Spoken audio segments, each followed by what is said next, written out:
Okay, sarap talagang magmahal while babies, lalo na't nararamdaman mo talaga yung pagmamahal niya sa'yo araw-araw. Yung mga panahon na minsan siguro hindi kayo magkasundo, pero aware bitaw ka that you are being loved by that person. Yung mahal ka at wala nang iba. Kanang gilove ka niya tungod kay love ka niya, and there's no other reason at all.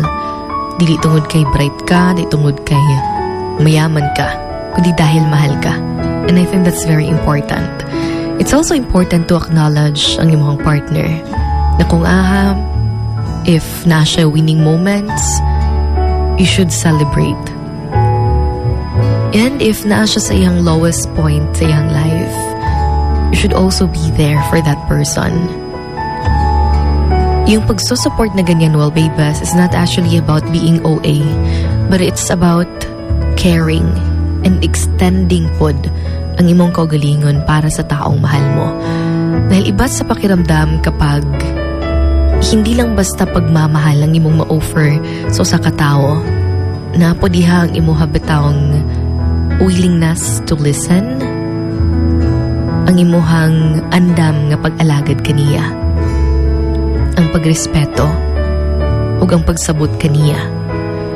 Sometimes, hindi talaga may iwasan na may mga hindi kayo pagkakaintindihan, and I think that's normal sa relationship. Yung hindi lang dapat ay yung kapag may misunderstanding ay mas pinapalala niyo pa.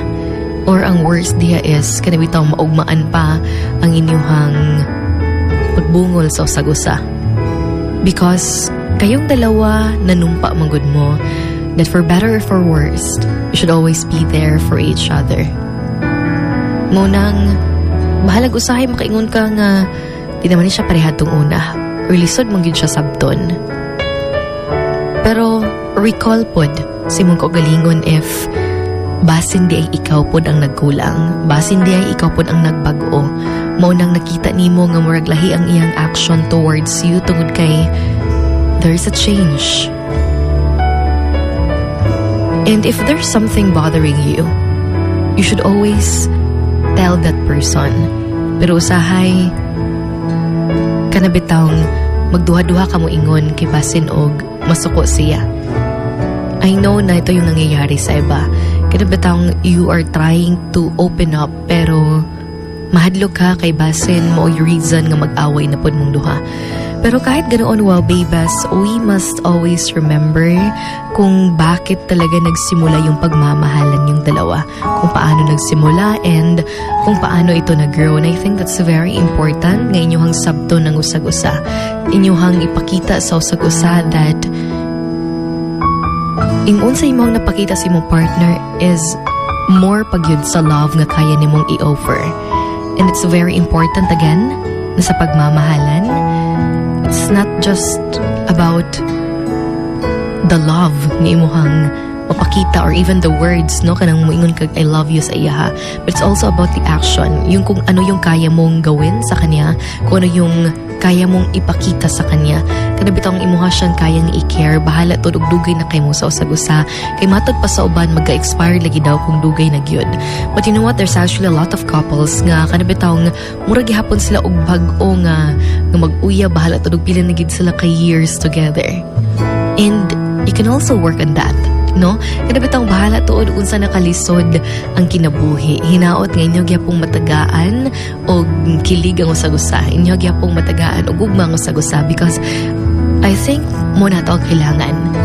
I know na iba't iba yung problema na ato ang ginadala everyday, but you can be a change to someone, a better change to someone by extending your smile, saying hi or hello, or even pagkukumusta sa kanila.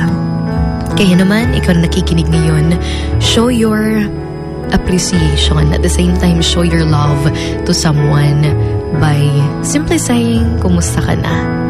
Gusto ko lang malaman kung kumusta na ang imuhang kalagayan ngayon. And hindi rin kakalimutan while bibas, ngayong kaugalingon, angay po di mong kumustahon na kahit nasa sobrang daming ginagawa mo araw-araw just to survive, you must also remember yourself because I think that's very important. Ito po si Sugar Dolly, programang Emotions Going Wild on on Wild FM 103.9.